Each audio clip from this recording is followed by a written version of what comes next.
6 Things You May Not Know About Santa Anna. Check out 6 surprising facts about the flamboyant Mexican political and military ruler. Santa Anna headed the Mexican government on 11 occasions. The decades following Mexico's independence from Spain in 1821 were plagued by political dysfunction. Both violent and non-violent coups were regular occurrences, and the opportunistic Santa Anna took advantage of the instability. He constantly changed with the political winds and declared himself at various times to be both conservative and liberal, Democrat and dictator. From 1833 to 1835, he served as Mexico's president 4 times before becoming a military-backed dictator. Although disgraced after the Texas Revolution, Santa Anna staged a political resurrection and served as president 7 more times between 1839 and 1855. He proclaimed himself the Napoleon of the West. Santa Anna idolized another 19th century figure who straddled the military and political spheres: French Emperor Napoleon Bonaparte. The Mexican general was a devout reader of Napoleonic biographies and an avid collector of Napoleonic artifacts.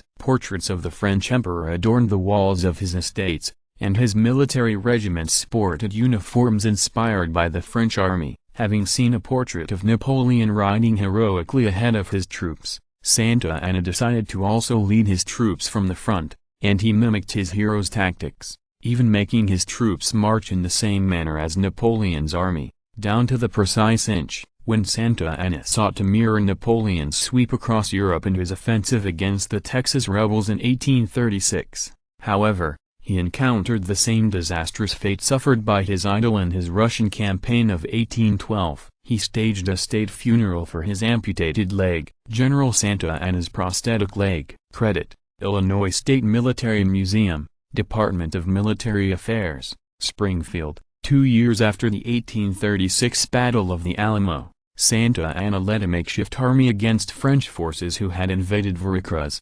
Mexico, in what has been called the Opastry War. After the general was severely wounded by grape shot fired from a French cannon, doctors were forced to amputate his leg, which Santa Anna buried at his Veracruz hacienda. After he once again assumed the presidency in 1842, Santa Anna exhumed his shriveled leg, paraded it to Mexico City in an ornate coach and buried it beneath a cemetery monument in an elaborate state funeral that included cannon salvos, poetry and lofty orations. Santa Anna's severed leg did not remain in the ground for long, however. In 1844, public opinion turned on the president, and rioters tore down his statues and dug up his leg. A mob tied the severed appendage to a rope and dragged it through the streets of Mexico City while shouting, "Oh, death to the cripple!" Santa Anna's prosthetic leg was captured as a battlefield trophy. During the 1847 Battle of Cerro Gordo in the Mexican-American War, the 4th Illinois Infantry surprised Santa Anna,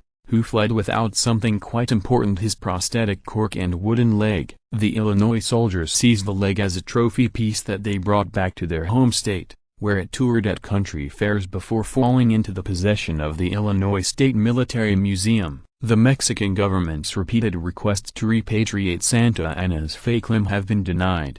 He was once exiled to Staten Island. Santa Anna c. 1853. Like his idol Napoleon, Santa Anna found himself exiled on several occasions after being deposed from power. His banishment following his last stint as dictator brought the former Mexican leader to an unlikely location: the future New York City borough of Staten Island. After Santa Anna met with U.S. Secretary of State William Seward on the Caribbean island of St. Thomas in 1866, conmen convinced him that the United States, the country against which he had fought during the Mexican-American War, would back his attempt to return to power in Mexico and depose Emperor Maximilian, the ruler handpicked by Napoleon's nephew, French Emperor Napoleon III. When Santa Anna arrived in New York City in May 1866, however, he learned that he had been duped. After spending years on Staten Island, Santa Anna returned to Mexico shortly before his death in 1876. Santa Anna helped to introduce chewing gum to the United States.